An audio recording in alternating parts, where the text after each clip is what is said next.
Dan. Welcome, Croeso. Welcome to day 5.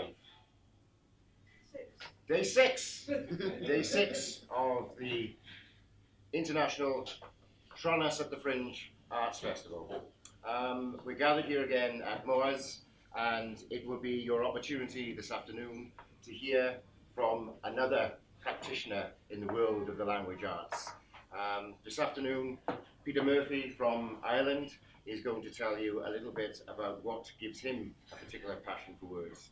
Peter is one of those rare beasts. He's a novelist, and he makes a living from his writing. No, I don't. He's looking rather ill-fed at the moment, but he writes beyond his novels. He has written for a long time as a journalist. He worked for Hot Press, which is kind of the Irish equivalent of Rolling Stone, and he still writes quite regularly for the Irish Times. But he can tell you more than I can. Peter Murphy.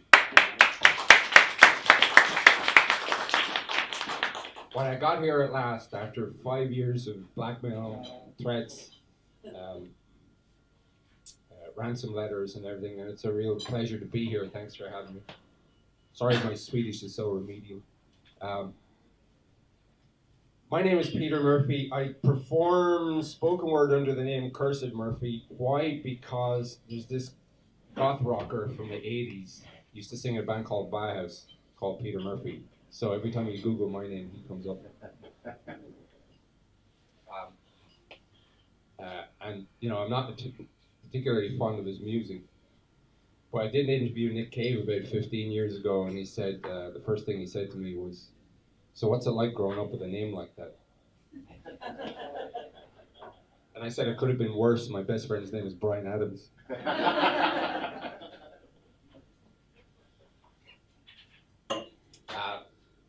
So yeah, I've done a few things. I just said to Otto, local journalist here, I keep getting this line in my head that I heard Iggy Pop say during the John Peel inaugural speech a couple of years ago. He said, "You got to diversify your revenue streams. Because if you lose one, you got 4 other ones." So somehow by accident, I blundered through about 3 or 4 different lives. I was a drummer for about 8 or 9 years in a bunch of garage bands. Wow, that sounds like a real big swarm of bees out there. And then I got into kind of arts, music, journalism, writing for Hot Press and the Irish Times and a bunch of other people. And then I kind of slipped sideways into writing fiction, novels. And then as I started to do readings from the novels, I realized that they were kind of boring because they would always happen in libraries and they looked like airports. They were sort of overlit, and people always looked like they were there to get out of the rain. And many of them fled back to the rain halfway through my readings. But I got into making recordings of the sections of the novels, and then an old friend of mine, Akko, who I'd known since I was 15, or rather been arguing with since I was 15, said, "Well, why don't we record some of this stuff?" So I did, and he started setting them to music. So we had these sort of 3 or 4 minute length pieces that we put to music, and then we go out and play them like a band would. And we call that the Revelator Orchestra, and we made 2 albums. That was fun. It kind of came to a natural end, but the act of setting these little sections of stories to music got me interested in the act of performing words. Now, I thought I was a poet when I was 14 or 15, not because I was interested in touching people's hearts or seeking eternal truths, but because I wanted to wear velvet jackets and look cool. I failed at that, and I also failed at the poetry. I think I wrote about 1,200 poems over about 8 years. I didn't get one keeper, not one. But here against all my better instincts, here I was, you know, at the age of like 42 or something ungodly like that, blundering into writing, not poetry, but something that was between conversational storytelling and spoken word and doing it with music. I call it spoken weird. So, when Dominic and Colin and all the gang asked me to do a talk today, I thought, well, what will I call it? What would the theme be? And the first thing that came into my head was sound and fury, which comes from Shakespeare by way of William Faulkner.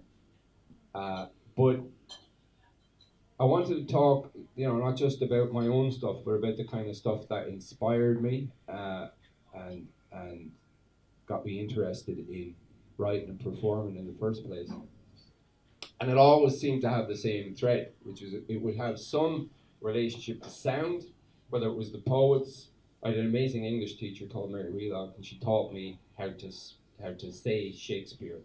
And I discovered that you would actually understand Shakespeare better if you began to speak it out loud. And then I got into Yeats and Dylan Thomas and loads of other people, and discovered that poetry actually has an inherent music in it in itself. It's not as, it might have a groove, it's a very particular, complex, rolling sort of balearic rhythm, but it does have rhythm. So that was the sound aspect of it. And then the fury was that I always seem to respond to anger in, whether it's music or poetry or novels or cinema. I just always loved, I suppose, protest in terms of the Clash and the Pogues and Springsteen around about 1978 when he was an extremely dyspeptic young man. And even, you know, even now I have on my Facebook page as the background is Woody Guthrie's dictum, "This machine kills fascists," written on his guitar. And I think we need to disseminate that image in the present day as much as possible and push it and push it and push it. This machine, Woody Guthrie's guitar, kills fascists.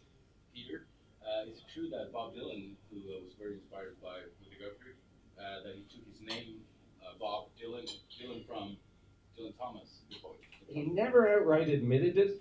I think he wrote it in his memoirs. Did he? I can't remember what he said, but he protested it for years anyway. Do you think that could be true? Oh, totally. I mean, the one thing about Dylan Thomas, and a bunch of us were lucky enough when we were playing a festival that Dominic was running about 5 or 6 years ago. We were lucky enough to sleep in Dylan Thomas's house in Swansea. And it's only looking back at Dylan Thomas, who's this amazing character who, you know, was like, I related to him a lot because he was a country boy. In fact, the first time I interviewed a band called the Manic Street Preachers, who were from Wales, I couldn't figure out why we got along so well. And then I figured it's because we're hicks, we're rednecks, we're small town boys who were totally in love with the mythology of rock and roll in a naive way that hipster city people never could be. They're just too cool. But we're all just too wide-eyed and sort of Public Enemy, Nirvana. So there's a naivety about that endures that is kind of touching. But the thing about Dylan Thomas was he was sort of like the honorary Welsh beat poet. There was something about, you know, I preferred him to Kerouac, actually. I just thought he was an absolute genius in his kind of evocation of the natural world and the rhythm and the sound. This is a very long-winded introduction, but it means I have to read less of my own drivel in the long run. So I get to talk about other people. But anyway, yeah, anger, protest. There's another thing that I think is very important in the current political climate. It was a quote from Senator Joseph McCarthy. And this was an actual poster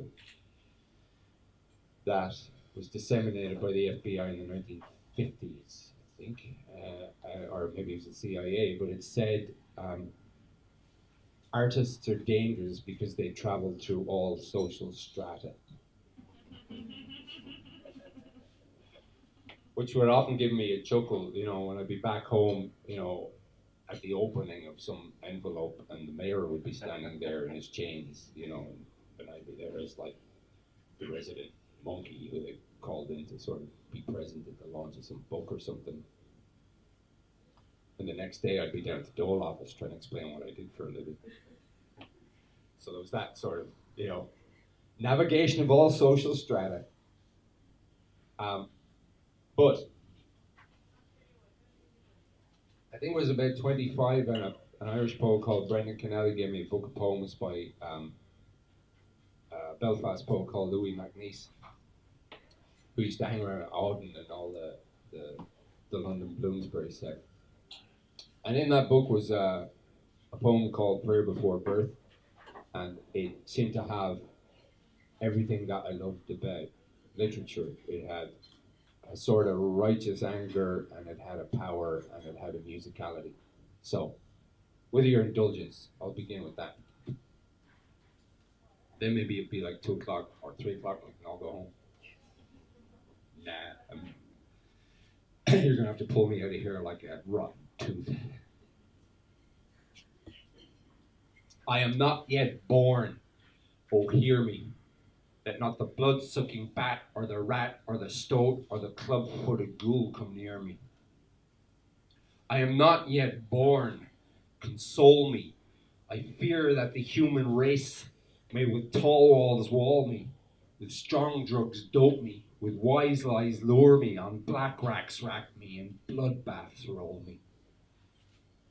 I am not yet born, provide me with water to dandle me, grass to grow for me, trees to talk to me, sky to sing to me, birds in a white light in the back of my mind to guide me. I am not yet born. Forgive me for the sins that in me this world shall commit. My words when they speak me, my thoughts when they think me, my treason engendered by traitors beyond me, my life when they murder by means of my hands, my death when they live me. I am not yet born. Rehearse me in the parts I must play and the cues I must take when old men lecture me, bureaucrats hector me, mountains frown at me, lovers laugh at me, the white waves call me to folly, and the desert calls me to doom, and the beggar refuses my gift, and my children curse me. I am not yet born. Oh, hear me. Let not the man who is beast or who thinks he is God come near me. I am not yet born. Oh, fill me with strength against those who would freeze my humanity, would dragoon me into a lethal automaton, would make me a cog in a machine, a thing with one face, a thing, and against all those who would dissipate my entirety, who'd blow me like thistledown hither and thither, or hither and thither, like water held in the hands would spill me. Let them not make me a stone, and let them not spill me. Otherwise, kill me.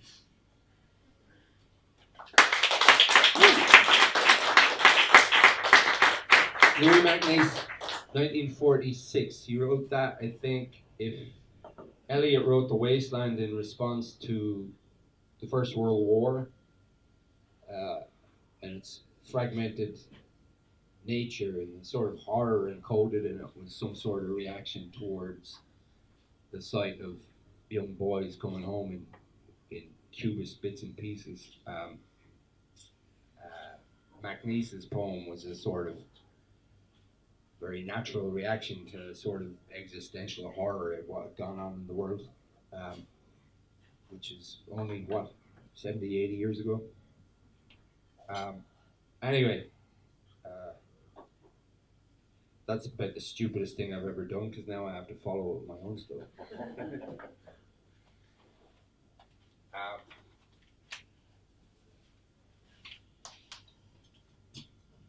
Okay. I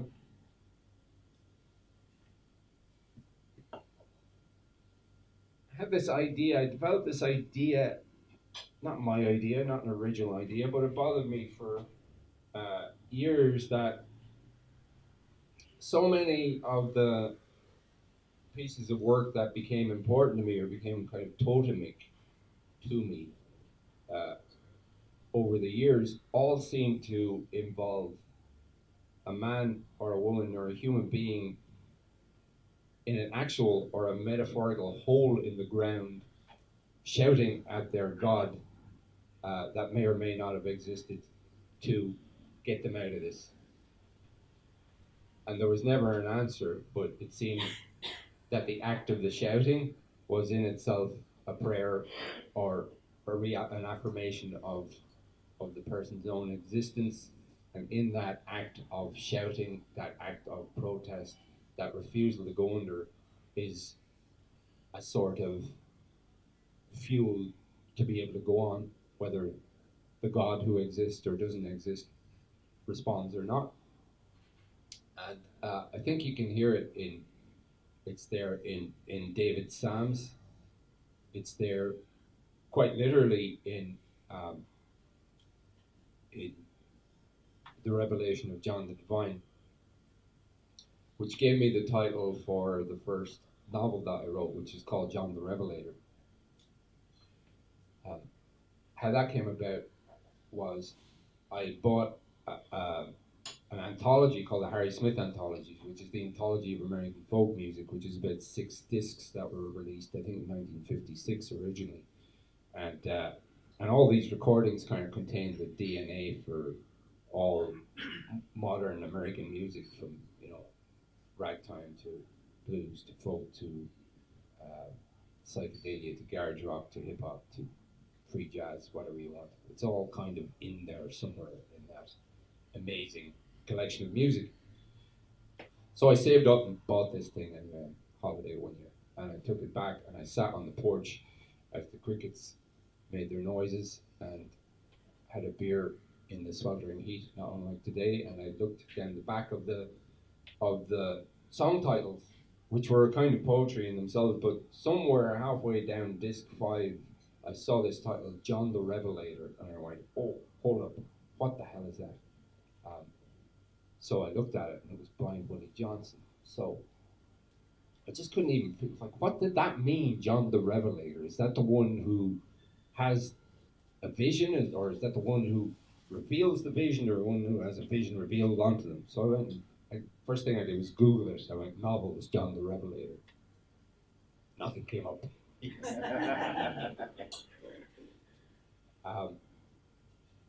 And I spent about, 8 years trying to learn how to write fiction. I was a journalist at that point. I stand here another 8 years later, still trying to learn how to write fiction. Writing a book is a bit like building a campsite that gets blown down every night. People say after the first one, oh, now you know how to write books. And you go, no, I barely knew how to write that one. So you kind of have to start again. You have to build a camp every day anew. So that's how, so I listened to the recording, and it's Blind Willie Johnson. There's also a version by Sunhouse, which is a cappella, but the Blind Willie Johnson is the one for me, because his voice is so gravelly and raw. And you get this a lot in Robert Johnson, Blind Willie Johnson, Sunhouse, John Lee Hooker, this sense of somebody who's completely lost and desolate, and all they've got in the world is the sound that they make. And I think there's something incredibly powerful and incredibly beautiful about this.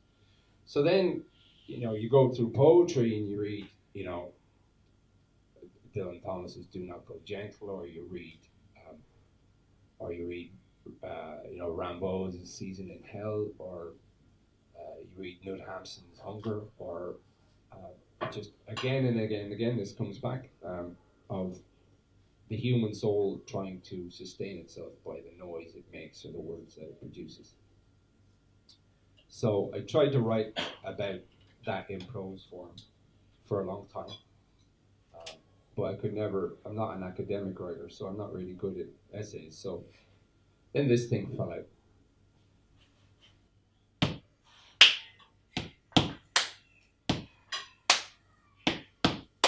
Six or seven beers, here comes the fear. A nightmare woke me. I was scared. I talked to God. God was not there. Say, Peter, hear this foxhole prayer. Outside my door sounds like a war. They're hacking up the tarmac, shuttering the bars. Give me one more beer before the war's declared. Sweet Jesus, hear this foxhole prayer. Sweet Jesus, hear this foxhole prayer. But though I walk with ghosts, I know no fear, nor loss of heart, nor dark despair. We will endure. We'll get to this. This foxhole prayer says I exist. This foxhole prayer says I am sick of the sadness and the madness and all this apocalyptic shit. How sweet the sound that saved this wretch. How sweet the sound that saved this wretch. I swear that the baby's first wail is a foxhole prayer. The salmon lamentation is a foxhole prayer. The toilet wall scrawl is a foxhole prayer. Rambo, Baudelaire, foxhole prayers. Parliament and Funkadelic, foxhole prayer. Nina singing Sailor Man, foxhole prayer. London Calling is a foxhole prayer. Never mind the bollocks is a foxhole prayer. Fight the power is a foxhole prayer. People have the power as a foxhole prayer. John the Revelator was a foxhole prayer. Shall we gather at the river is a foxhole prayer. Put your head against the screen. Tell me what you hear. 100,000 lost souls crying for an ear. 100,000 people singing foxhole prayers. 100,000 people singing foxhole prayers. And what Samuel Beckett wrote at the end of The Unnameable might be the greatest of all foxhole prayers. He said, I can't go on. He said, I can't go on. I'll go on. Amen. Woo!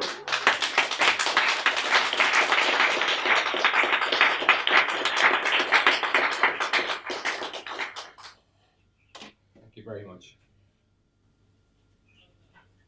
I was kind of fascinated by folk ballads. When I was a kid, I think I was about 4 years of age, and there was a record player in the living room. This is the 70s. There was no TV. Well, there was TV, but my mother actually got rid of the television when I was 8 years of age because it was a summer like this and the World Cup was on. It was the World Cup in 1978. There's my vintage betrayal right there. I was 10, and my brothers all stayed in watching the World Cup, and my mother was utterly disgusted by their squandering of the sunshine, because, you know, we get about 4 summers per lifetime in Ireland. So she threw out the television to great weeping and wailing, especially on my part, because I was like, I didn't watch a minute of it. I'm not interested in soccer. But the TV went, but it had a kickback effect of it sent me into the crypt of my big brother's room, in which you could find Sven Hassel novels hidden under the bed, or gatefold Led Zeppelin or Pink Floyd albums. And it gave me the first sense of artists being actual, like they looked like trouble. I mean, they looked like grave robbers or pedophiles or something. These guys with weird beards and long hair, stringy hair, you know. And they all look malnourished. That was the thing with them. They're all completely malnourished, sitting in the back of a van, rolling stuff. As a 10-year-old, I was just terrified and yet strangely compelled. What is this world? So that's how I got into reading and listening to records. So, you know, parents, if you're worried about your children, unplug. Throw that shit out. But anyway, one of the first sort of salient memories I can recall of being struck by a voice and some words and sound was a recording by the Dubliners, who were an Irish folk ballad group. You might know them they collaborated with the Pogues on a track, The Weather Rover, 87. But they're two great singers, Luke Kelly and Ronnie Drew. Ronnie Drew had this kind of raspy voice that sounded like he'd been gargling broken glass and drinking whiskey. But there was a track on the album. We had the best of the Dubliners. My brothers or my dad or whoever will be playing the record when I was a kid. And I vividly remember being about 5 years of age and hearing this song called Wheela Wheela Whalia. I'll approximate the lyrics, but I don't have them off by heart. But it goes something like, there was an old woman who lived in the woods, a Wheela Wheela Whalia. There was an old woman who lived in the woods down by the river Soya. She had a baby 3 months old, a Wheela Wheela Whalia. She had a baby 3 months old down by the river Soya. The baby cried both loud and shrill, Wheela Wheela Whalia, etc. The baby cried both loud. She stuck a penknife in the baby's heart, a Wheela Wheela Whalia. She stuck a penknife in the baby's heart down by the river Soya. All delivering this voice down. There was an old woman who lived in the woods. I thought this was straight out of Brothers Grimm. It was kind of the most macabre thing I'd ever heard.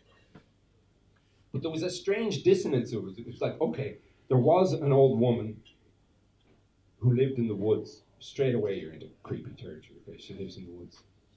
She had a baby 3 months old. Okay, she's an old woman. She has a baby 3 months old. How is this possible? Did she consult with the devil? Is it an occult spell? Was she, fertilized by some demon? Did she steal the baby? And then there's the final act of infanticide. She kills the baby, not with a penknife. That's the detail. The detail, that's like James Elroy detail, a penknife. Those things are blunt. So as a little kid, that was my introduction to the murder ballad. And then that opens up, it's usually reverse engineering if you're a kid. For me, it was, listening to the Pogues, who hit the sort of planet of music like an asteroid, and that was they were, for anyone who doesn't know, they were basically a punk version of traditional Irish music. So we had all the anger and energy that we loved as kids, but then there was this kind of weird introduction to a very old ballad form, probably going back about 4 centuries. Songs like The Sickbed of Cuchulainn, Sally MacLennan or whatever. And then you get into, Van Morrison or the Waterboys, and that leads backwards into Yeats, and you start investigating back along the bloodline, and that's the best way an education can happen. You get it through a modern sort of bowdlerized version of it.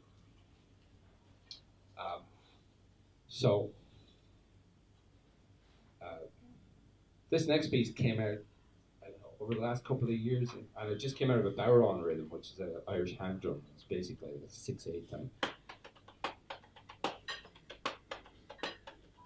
Simple as that.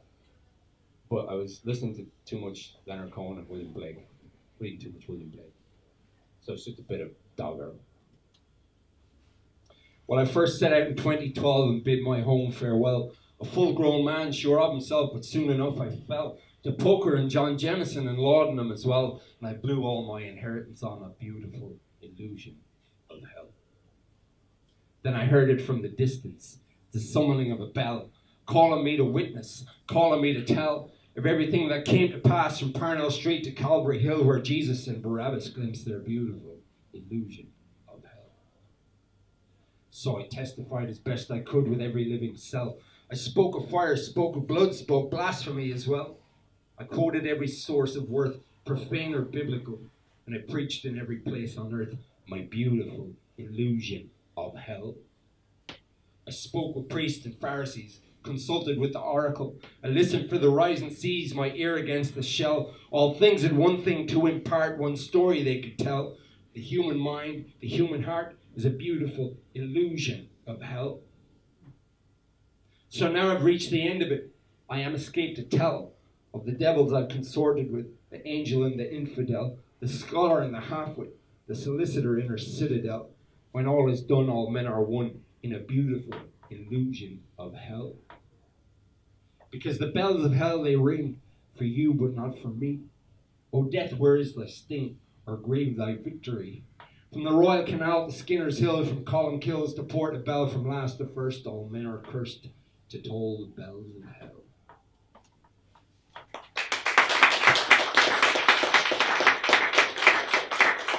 That last bit is World War I song that they used to sing in the trenches.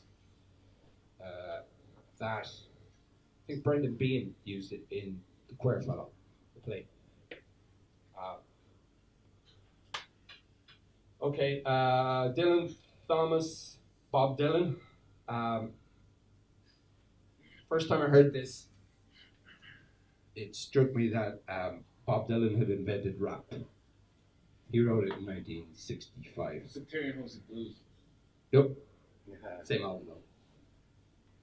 Darkness at the break of noon, shadows even the silver spoon, the handmade blade, the child's balloon, eclipses both the sun and moon. To understand you know too soon, there is no sense in trying. Pointed threats they bluff with scorn, suicide remarks are torn from the fool's mouthpiece, the hollow horn plays wasted words, proves to warn that he not busy being born is busy dying. Disillusion words like bullets bark, as human gods aim for their mark, make everything from toy guns that spark to flesh-colored Christ that grow in the dark. It's easy to see without looking too hard, not much is really sacred. While preachers preach of evil fates, teachers teach that knowledge waits can lead to $100 plates. Goodness hides behind its gates, but even the President of the United States sometimes must have to stand naked. Advertising signs, they con you into thinking you're the one that can do what's never been done, that can win what's never been won. Meantime, life outside goes on all around you, and a question in your nerves is lit. You know there is no answer fit to satisfy, ensure you not to quit, to keep it in your mind and not forget that it is not he or she or them or it that you belong to. For them that must obey authority that they do not respect in any degree, who despise their jobs, their destinies, speak jealously of them that are free, cultivate their flowers to be nothing more than something they invest in. While one who sings with his tongue on fire gargles in the rat race choir, bent out of shape from society's pliers, cares not to come up any higher, but rather get you down in the hole that he's in. Old lady judges watch people in pairs, limited in sex they dare to push fake morals, insult and stare, while money doesn't talk and swears, obscenity who really cares, propaganda, all is phony. My eyes collide head on with stuffed graveyards, false gods, I scuff at pettiness which plays so rough, walk upside down inside handcuffs, kick my legs to crash it off and say, okay, I've had enough, what else can you show me? But if my thought dreams could be seen, they'd probably put my head in a friggin' guillotine. But it's alright, man. It's life and life only.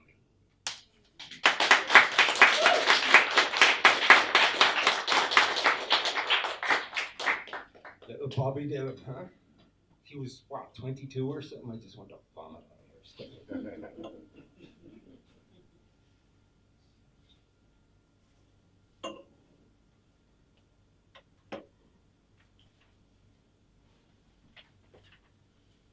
So,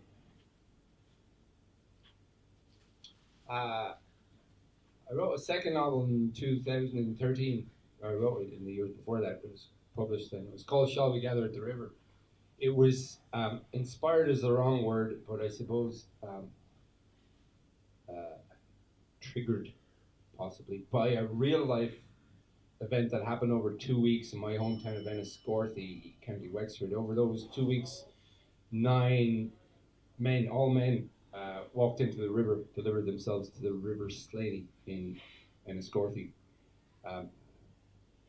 In the depths of winter, after a brief flooding of the river. Nobody knows why.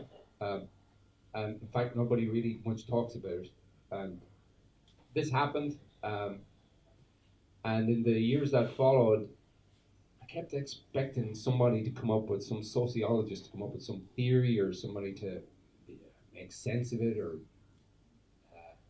something, but no, nothing. So it kind of haunted me for the next few years, and after about 10 years had elapsed, I felt not that it was safe to revisit the material because it was extremely raw and kind of traumatic for the small, I come from a small town. But it just became evident that the idea or the notion or the haunting of it wasn't going away. And I kind of didn't want to write it. People often say, you know, they might say, you know, why did you choose to write this book or this poem or whatever? And the fact is you don't often have a choice. it's all you have. You may only have one idea.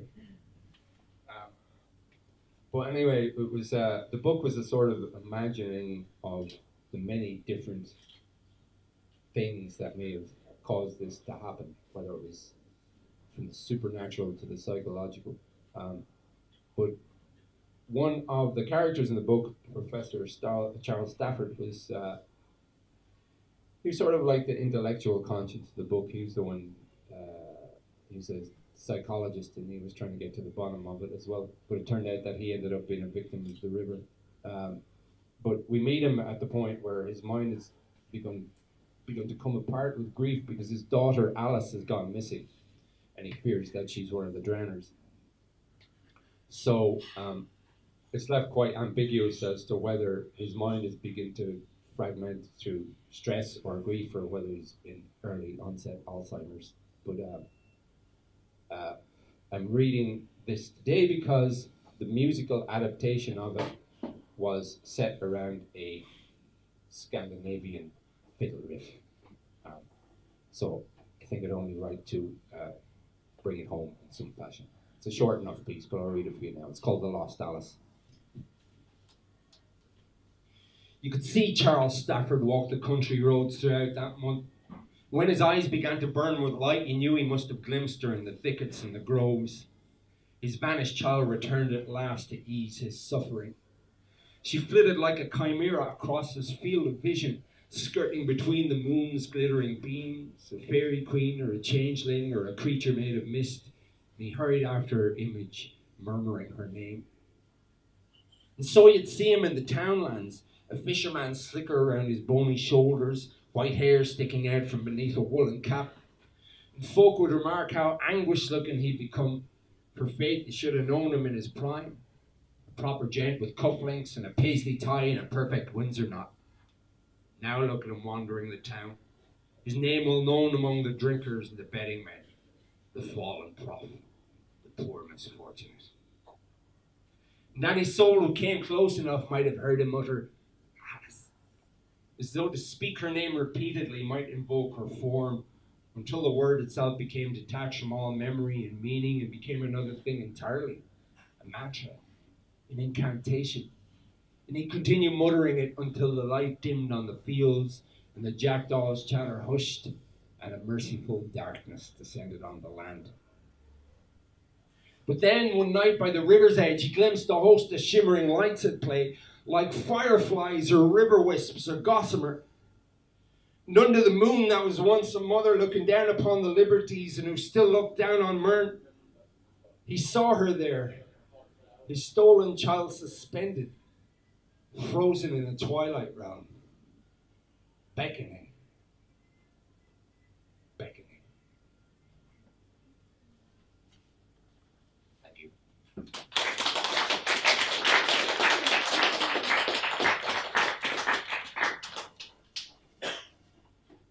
There's another one here about male obsession, but you're not getting that.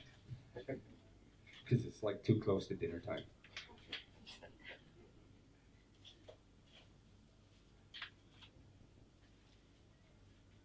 Okay.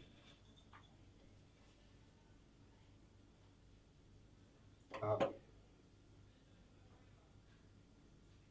doing a workshop next, which will involve a lot of Q&A questions and sort of getting into the nitty-gritty of stuff. But before I proceed with the program, has anybody got any questions? I think, like, this is always really embarrassing, but I'm just going to throw it out there because some of you might be at the later one. But if you do, shout. About anything. Except your bank balance. I can't help you with that.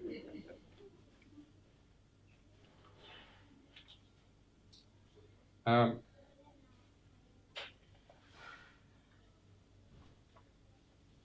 going to read this next one for Dominic because he's expressed, well, it gave him a laugh, I think. And it's from Shall We Gather at the River. I haven't read this in ages. But I recall vividly being at an event called Poetry and Pints in Carmarthen in Wales about 5 years ago. And it's interesting being a prose writer basically sort of like the hierarchy of literature works this way. There's like the poets, and they're like the Olympic sort of champions. And then there's the short story writers, who are the Olympic champions of the prose writers. And then there's the rest of us. The novelists, the journalists, the bloggers, the whatever. The rest of us basically are, you know, we're not that bright, but we work really hard. So I always feel like some sort of gate crasher at, you know, poetry events, because I haven't worked on it. I wouldn't know an iambic jam from a door jam. So I'm just sort of like the guy who bummed into the party with half a bottle of cider in his kit bag and was just sort of sucking on it and hoping that, you know, the poets will go to the bar and I can swipe their whiskey. But in so I thought, you know, feeling like a charlatan, I'll introduce you to a similar charlatan. In the novel Shall We Gather at the River, which sounds very tragic, and it is in some respects, but there's also a seam of black comedy running through the middle of it, because as we all know, being from the Northern Hemisphere, black comedy and tragedy often are such close cousins as to resemble siblings or even the same person. So in that novel there's a character called Enoch O'Reilly. Enoch O'Reilly is really a man bursting with great ambition. He knows he desperately wants to be something, but he doesn't know what. He's very much, although the novel is set in 1984, he could have been like a creature of the present age. But he is obsessed. He tried the priesthood, but he's so weird that even the priesthood wouldn't have him. And he's been an Elvis obsessive his entire life. Somehow he seems to see his own alien self mirrored in that of the king.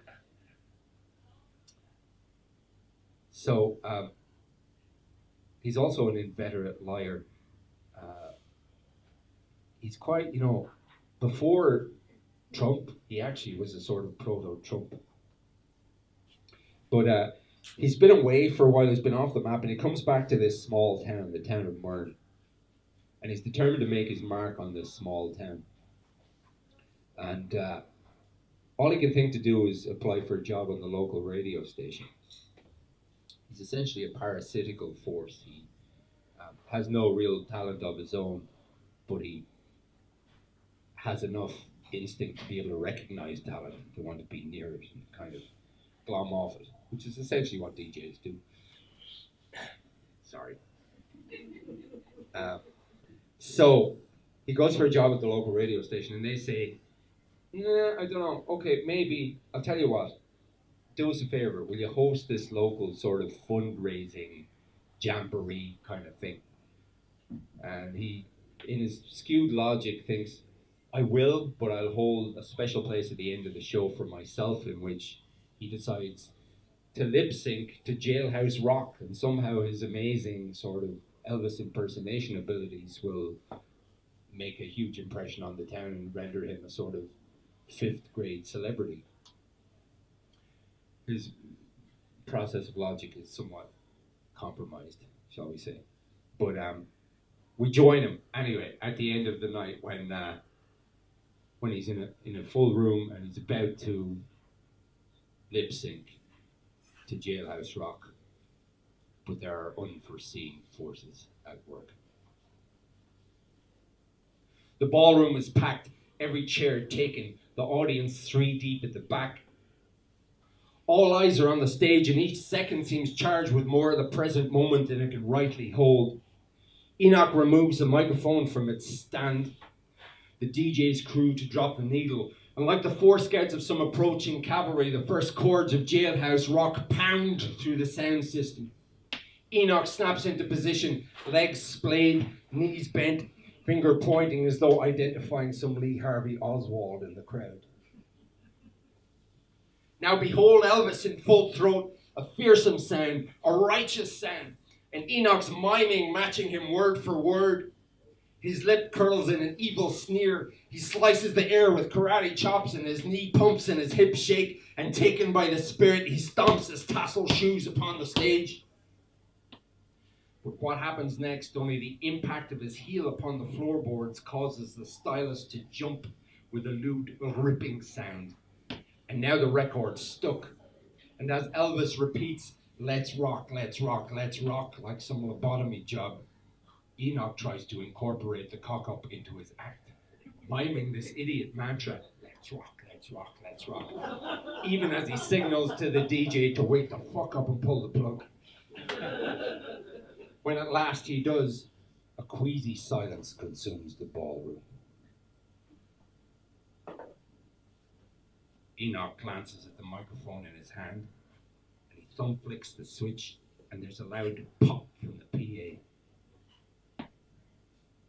For a moment it seems as though he might speak, but he does not speak.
Bye.